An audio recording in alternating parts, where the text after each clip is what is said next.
The third component of developing a life that is lived like Jesus is this: Jesus developed healthy relationships. During his time here on earth, that Jesus had different levels of relationships. He preached to the crowds. He healed individuals. But a majority of his time was spent with a close group of friends known as the 12 disciples. In John chapter 13, we get this incredible story about how Jesus was getting ready to share a meal with his disciples. Now, before the meal is served, he gets down on a knee and he washes the disciples' feet. Now, this job of washing feet was normally reserved for the lowest of low servants, but yet Jesus, the soon-to-be Savior of the world, took time to wash his disciples' feet. This was an incredible act of love. And then he goes on to say these words found in John chapter 13, verse 34 and 35.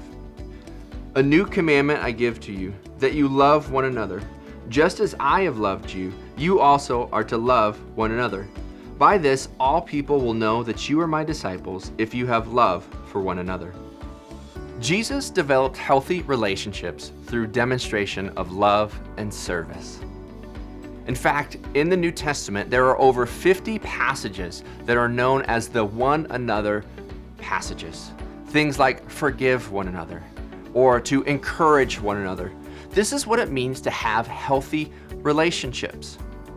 The early church developed healthy relationships, and we see this in Acts chapter 2, verses 42 to 46. "And they devoted themselves to the apostles' teaching and the fellowship, to the breaking of bread and the prayers. And awe came upon every soul, and many wonders and signs were being done through the apostles. And all who believed were together and had all things in common. And they were selling their possessions and belongings and distributing the proceeds to all, as any had need. And day by day, attending the temple together, breaking bread in their homes, they received their food with glad and generous hearts." So as you can see, Jesus displayed love for his disciples. The early church displayed love in their relationships with one another.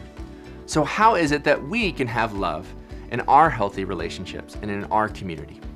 I believe the core, the center of healthy relationships and community is found in the D.N.A. of healthy relationships. So D.N.A. stands for this: divine truth, nurturing love, and affirming mission. At the core of a healthy relationship is divine truth, meaning that we live in light of what the Bible tells us to do. Secondly, healthy relationships center around nurturing love. It's been said before that people won't care how much you know until they know just how much you care. And then the last component of a healthy relationship is affirming mission. We are not just a social club, but we are the movement known as the church.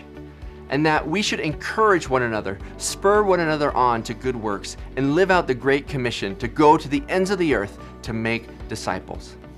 Because Jesus developed healthy relationships, we should develop healthy relationships. I hope you found this helpful.